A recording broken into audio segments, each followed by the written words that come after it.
warahmatullahi wabarakatuh. Perkenalkan, nama saya Novita Rahmawati dengan nomor induk mahasiswa 23060200011.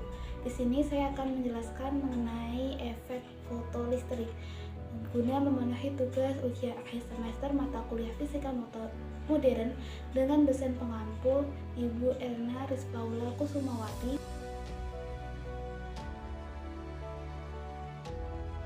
Apa sih efek fotolistrik itu? Nah, efek fotolistrik dapat dijelaskan pada gambar berikut ini. Di sini terdapat dua lempeng logam yang terdiri dari anode dan katode. Nah, saat lempeng logam katode disinari oleh cahaya, maka foton-foton cahaya akan menabrak elektron-elektron sehingga elektron bisa keluar. Nah, elektron ini yang keluar diharapkan dapat menuju ke anode sehingga dapat menghasilkan arus listrik. Jadi, efek fotolistrik adalah peristiwa lepasnya elektron dari permukaan logam karena disinari oleh cahaya.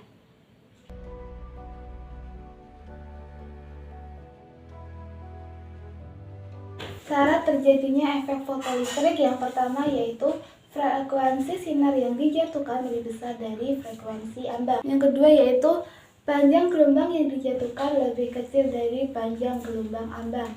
Dan yang ketiga yaitu besarnya energi sinar cahaya yang dijatuhkan atau pada logam yaitu lebih besar dari energi ambangnya.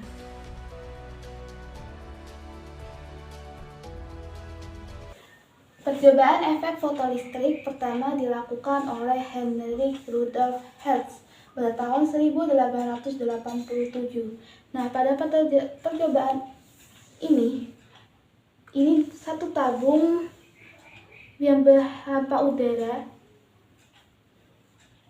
dan ini elektrodanya berbentuk logam disinari oleh cahaya, maka elektron akan bergerak menuju kolektor dan elektron-elektron ini akan bergerak menuju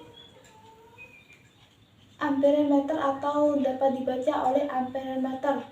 Akan tetapi pada percobaan Heinrich Rudolf Hertz, amperemeter tidak membaca adanya arus atau elektron yang terlepas, sehingga percobaan Heinrich Rudolf Hertz itu adalah gagal. Loh, kenapa kok gagal? Terus Heinrich Rudolf Hertz ini menaikkan intensitas cahaya dari yang intensitasnya rendah ke intensitasnya yang tinggi. Akan tetapi tetap saja percobaan atau elektron tidak dapat keluar atau tidak dapat terlepas. Pada tahun 1902, Leonard, tokoh yang mengungkapkan beberapa fakta terkait fenomena terlepasnya elektron dari elektrode logam. Nah, fakta-fakta tersebut antara lain yaitu elektron akan terlepas dari logam jika dikenai foton yang batas frekuensi elektron tersebut berupa intensitas radiasinya. Nah, jika frekuensinya lebih besar dari frekuensi ambang batas elektron, maka elektron akan terlepas. Nah, sebaliknya, berapapun intensitas radiasinya, jika frekuensi fotonnya lebih kecil dari frekuensi ambang batang elektron, maka elektron tidak akan terlepas. Untuk fakta yang kedua yaitu besar kecilnya energi kinetik yang dihasilkan oleh elektron saat lepas dari permukaan logam dipengaruhi sepenuhnya oleh frekuensi foton. Nah, yang selanjutnya yaitu intensitas radiasi foton hanya mempengaruhi banyak sedikitnya elektron yang terlepas dari permukaan logam dengan syarat frekuensinya terpenuhi. Nah, semakin besar intensitas radiasinya, semakin banyak elektron yang akan lepas. Nah, sebaliknya, semakin kecil intensitas radiasinya, semakin sedikit elektron yang akan terlepas. Nah, yang selanjutnya yaitu pada tahun 1905, Albert Einstein mampu menyempurnakan fakta-fakta Leibniz tentang fenomena efek fotolistrik.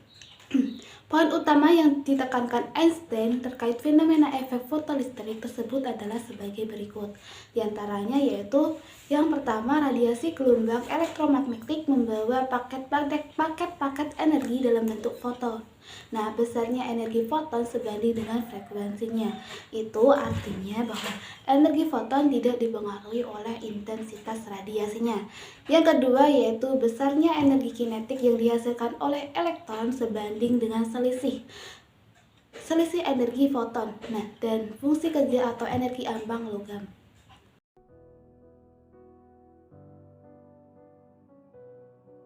Nah, untuk rumus energi kinetik elektron yaitu menggunakan rumus EK sama dengan HF min HF0 atau sama dengan HF dikurangi W0.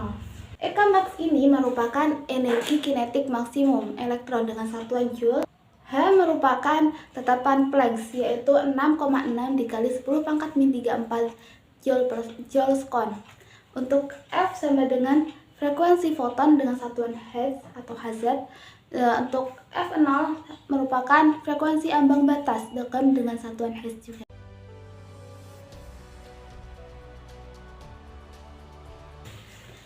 Nah, penerapan efek fotolistrik dalam kehidupan sehari-hari, yaitu yang pertama dapat digunakan pada kalkulator, pemindaian batang atau berkode, dan yang ketiga yaitu lampu LED.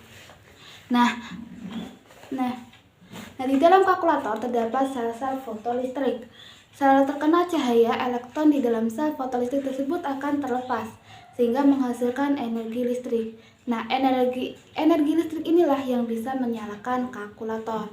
Untuk penggunaan yang kedua yaitu pemindai batang berkode, yaitu dalam alat tersebut, hasil citra pemindaian akan dirubah menjadi data-data elektronik melalui fenomena efek fotolistrik.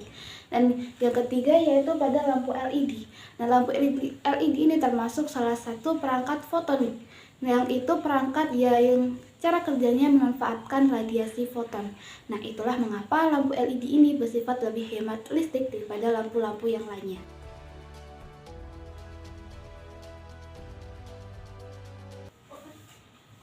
Untuk contoh soalnya yaitu suatu logam dikenai sinar ungu yang frekuensinya 10 pangkat 16 Hz jika energi ambang permukaan logam tersebut setengah kali energi foton yang dibawa oleh sinar ungu, berapakah energi kinetik elektron akan terlepas? Nah, tadi diketahui bahwa F atau frekuensinya sama dengan 10 pangkat 16 Hz. Untuk W0 atau energi ambangnya sama dengan setengah energi yang dijatuhkan. Nah, yang ditanya yaitu energi kinetik maksimumnya. Caranya yaitu menggunakan rumus persamaan yaitu EK max sama dengan HF min W0 sama dengan HF ini adalah setengah, diganti setengah HF sama dengan HF min setengah HF sama dengan setengah HF. Lalu angkanya dimasukkan, setengah dikali 6,6 dikali 10 pangkat min 34 dikali 10 pangkat 16 dihasilkan banyak 3,3 kali 10 pangkat min 18 Joule. Jadi, energi kinetik elektron yang akan terlepas adalah 3,3 kali 10 pangkat min 18 Joule.